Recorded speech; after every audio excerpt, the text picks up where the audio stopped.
Melody was the center of my world.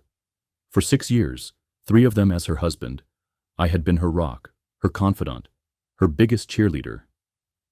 We had built a life on a foundation I believed was unshakable, a life filled with shared dreams, laughter, and an unspoken understanding that transcended words. I woke up every morning with a smile, grateful for the woman sleeping peacefully beside me, my partner in every sense of the word. But that solid foundation was nothing more than a carefully constructed illusion. Looking back, the signs were there, but they were so subtle, so innocuous, that I never questioned them. Melody began working late more often, her marketing firm supposedly landing big clients that demanded her late-night expertise. I was proud of her ambition and encouraged her to chase her career goals. The late hours morphed into hushed phone calls, a secret language she'd speak just outside the room so as not to disturb me. I trusted her completely, a trust that was as deep as it was naive. The changes continued, a slow, insidious erosion of the life we knew. She started going to the gym more frequently. New clothes, more stylish and form-fitting, replaced her familiar business attire. A new perfume, an unfamiliar scent, became a part of her, and when I complimented it, she simply said it was a gift from her sister. I told myself she was just evolving, blossoming into a more confident version of herself. The most painful change was the distance that grew between us, the physical chasm that opened up in our marriage. Our once vibrant physical connection faded to nothing. She was always too tired, too stressed, or had an early morning meeting.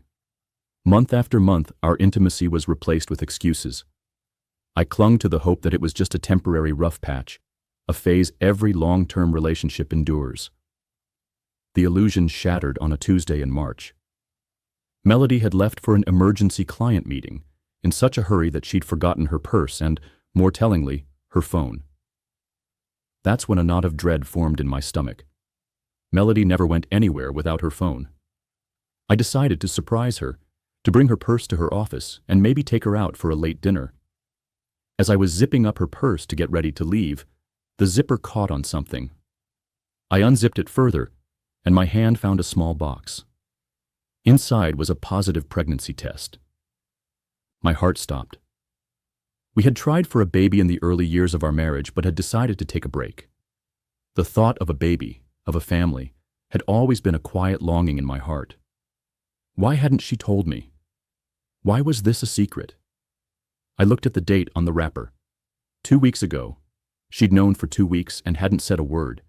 Then the brutal reality hit me like a physical blow. We hadn't been intimate in over 4 months. The timeline didn't add up. My mind raced, doing the cruel math. If she was far enough along to have a positive test, if she had been seeing someone else for long enough to get pregnant? I sank to the kitchen floor, the test box falling from my trembling fingers. The tears that came were not of joy, but of betrayal, confusion, and a deep, soul-crushing heartbreak. I spent the next 3 hours in my car outside her office building. Her car wasn't there. A call to her office confirmed my worst fears. She had left early for a personal appointment. There was no emergency meeting. There was only the gaping hole where our life used to be. When she finally came home that night, I was waiting in the living room. The positive pregnancy test sat on the coffee table, a silent witness to her deception. She froze in the doorway, her face draining of all color. "We need to talk," I said, my voice barely a whisper.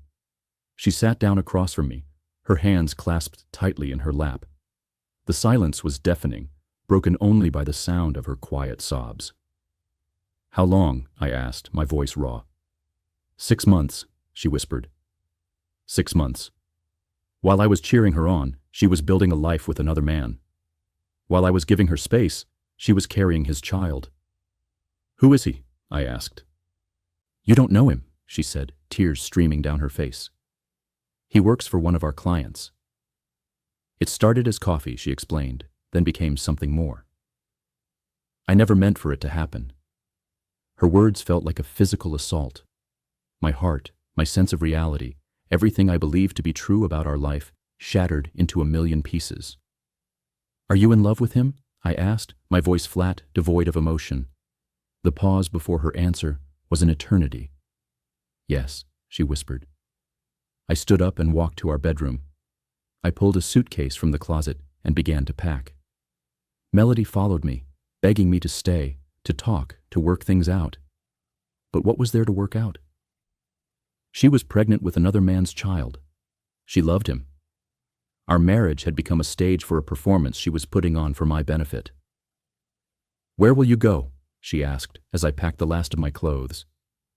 "I don't know," I said honestly. "But I can't stay here. I can't look at you every day and pretend this didn't happen."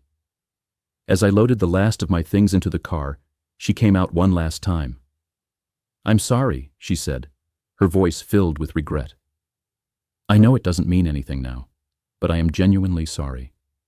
You deserved better than this." I looked at her, truly looked at the woman I had loved for so long. She was still beautiful, but now she was a stranger. She was a woman who could live a double life, who could look me in the eye and say, "I love you," while carrying another man's child. "You're right," I said. "I did deserve better." I drove to my brother's house and told him everything. He was furious, wanted to confront them. But I just felt empty, hollowed out. The divorce was finalized 8 months later. I heard through mutual friends that she had a little girl and married the father of the child 2 months after our divorce was final. They were happy, I was told. I'm not telling you this story for sympathy. I'm telling you because I learned something vital about trust, love, and the strength to walk away. The person you love most in the world is capable of hurting you in ways you never imagined. But I also learned something about myself. I learned that I was stronger than I thought. I survived having my world turned upside down. I rebuilt my life from the ground up and found happiness again. It's been 2 years. I'm not the same person I was the day I found that test. I am more cautious, maybe too cautious sometimes, but I am also more aware. I know what I deserve in a relationship, and I will never settle for less again. If you're going through something similar, if the person you trusted most has been living a lie, know that you will survive this. It feels like the end of the world right now, but it isn't. You will get through it, and when you do, you will be stronger than you ever thought possible.